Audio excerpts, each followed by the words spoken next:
Kasi alam niyo, nawala ang mic ko. Putang ka. Dito lang tayo. Balik. Okay na, meron na. Yung performance or speech natin ngayon ay kabayan ng performance na mga represent activities ng mga magnanakaw sa Kongreso. Meron? Wala? Minsan meron? Pero sa lahat ng araw, kadalasan, wala. Okay? Kailan pa natin babaguhin ang sistema ng mga taong ito, ang kinakain nila, ang mga sasakyan nila, ang mga bahay nila, ang mga pinapaaral nila sa kanilang mga nepo babies, ang ibinibili nila ng mga jewelry sa kanilang mga nepo mistresses ay galing sa taxes, dugo at buhay ng mga Pilipino. Ayoko magmakaawa na maawa naman kayo sa mga Pilipino. Kasi alam ko, wala kayong awa. I don't even think that you are a person. I think you are an evil trying to govern the Filipino people. Ganon kayo. So I will not say, please resign. Ito ang tandaan nyo. Habang nakikiusap pa kami, bumaba kayo. Dahil sooner rather than later, mind you, hindi na kami makikiusap. Hindi na namin kayo sasabihan. Kakalad ka rin kung kakalad ka rin. Bababuyin kung bababuyin. Bakit? In this generation, we are millennials. We do mirroring.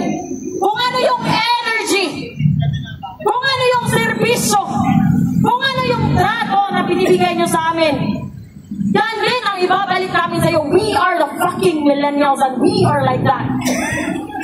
Sa mga putang nyo na nakaupo dyan sa Kongreso,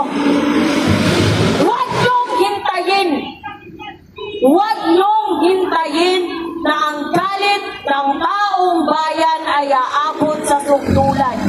Because I'm telling you, I am an ordinary private citizen. But with the amount of rage and anger na feel ko ngayon, I cannot promise I will be a decent person when the time comes. That I can promise you. I cannot promise na kapag aabot sa sugdulan ang kakapalan ng mukha nyo, ang kakapalan ng mga pagmumukha nyo, ang pagkawalang pagkanansya. My God! You are not a fucking Jetsi to be a nonchalant person. Mga matatanda na kayo dyan! Putang ina! Except, of course, for Kiko Barzaga. Shout out to Kiko Barzaga. I do not care if you are a kakampi, whatever faction, whatever political intention do you have, it's a big shout out to you. Pero itong mga putang inang to, gusto kong pangalanan kayo? Isa-isa? Isa-isa! Franz Castro! Girl, bakit ka nandyan? Eh, pumunta ka ng Sikihor, wala na ako doon. Nakikipagkamay ka daw sa Sikihor. Sana nandun ako nang pumunta ka doon. Ngayon, I'm here. Let's go and eyeball Franz Castro. Franz fucking Castro. Tapos sasabihin mo naman, hindi disente ang babaeng yan. Napakatagit ng bibig. You know, napaka-immoral, napaka-indecent na babae. Yes, I'm just giving you the fucking energy that you are giving to the Philippine people. You do not deserve an ounce of respect. Zero respect. Kasi, girl, mukha mo ba lang hindi naka-respeto? Wala kang moralidad. Hindi ko ka narinig. Ano bang ginawa mo sa Kongreso? Bobo ka na nga. Underperforming ka na nga. Hindi ka pa maganda, girl. You're not pretty. You're bobo. And you're underperforming. You do not deserve a seat in the Congress. Sasabihin nyo naman, red tagging.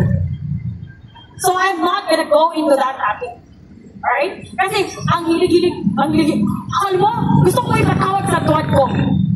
I wanna be there. I wanna face you fucking idiots. I wanna face you. para sabihin ko sa pagmumukha nyo na hindi kami natutuwa sa I understand our feelings, our perception, our opinion does not matter to you.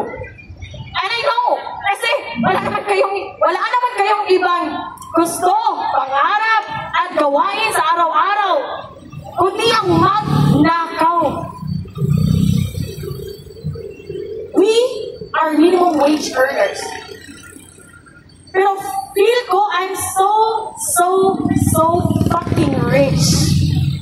Kasi, sponsored ko yung mga lifestyle nyo. Sponsored ko yung mga sasakyan nyo. I'm so proud of myself. I'm a fucking independent woman because I am sponsoring Franz Castro. I am sponsoring Benny Abante. I am sponsoring Martin Romualdez. I am not just sponsoring these fucking politicians, but I'm also sponsoring their relatives, their nepo wives, their nepo babies, and their nepo mistresses. Sana maging South Korea tayo. Just a little bit. Konti lang. Konti lang. Sana maging South Koreans ang mga Pilipino.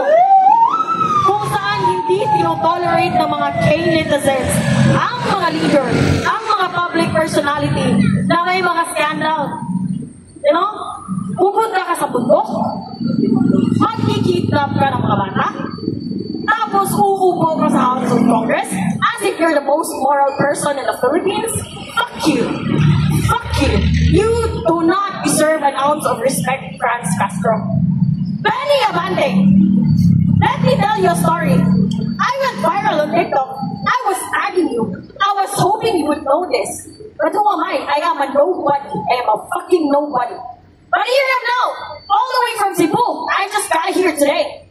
Because I want to say it to you. Alam ko, nakikinig ka. Putang ina mo, umalis ka sa simbahan dahil ikaw ay isang demonyo. Yeah.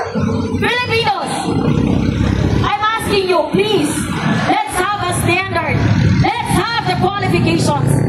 Especially for these public officials who run for a public office to serve the public. That statement itself, it should tell you one thing.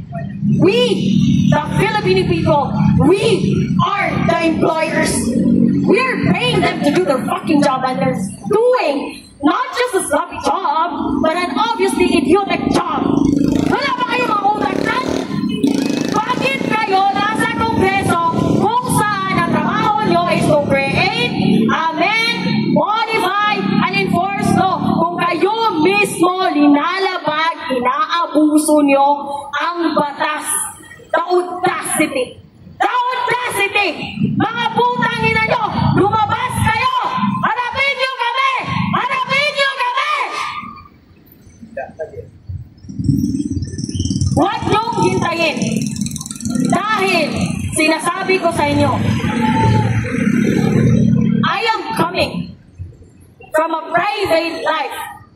I am coming in Manila as a private person, as a nobody, right? Nobody knows me. Nobody knows what I'm doing. Nobody where I came from, but here I am. And do you know what exactly fuels the motivation for me to be here? Because I think, and I 100% believe, that it's time for me, and for these people, and for those people, and for all these ordinary Filipino citizens to hold you accountable. Ito ang sasabihin ko sa'yo, hindi ako uuwi nang walang bumababa. Tandaan niyo yan. Walang uuwi kung walang bababa. Walang uuwi kung walang bababa. It's time to reform. Abolish Congress if necessary. Wala namang bagyan. Let me ask you, all these people here, media, ordinary people, professionals, ex-military, whoever this fucking person here on the video, name one thing na naramdaman nyo na worth it ang binayad yung taxes para palamunin, pasahurin, at i-fund even the fucking air that they breathe in Congress. Tell me one thing. Just one thing. Ikaw, did you ever feel meron ka bang isang example situation that you can proudly say na, oh my God, Congress has done me something good? No? Wala. Shame on you. I am. Let's not say my age because I want to be 30s. When you're in your 30s, you're in your 30s period. But let me tell you, sa tatlong dekada kong nabubuhay sa mundong ito, sa bansang ito, I cannot remember a single fucking thing that I can proudly say na, oh, ito, ginawa to ng Congress. Ginawa to ng mga butihing congressman. Wala. Zero. And then, magnanakaw ba kayo? Pinapalamon na nga kayo. Makinig kayo! Pinapalamon na nga kayo. Pinapasahuran pa kayo. Binibigyan pa kayo ng iba't ibang allowances. Kahit simpleng pagtrabaho dyan, hindi nyo pa magawa. Kung magnanakaw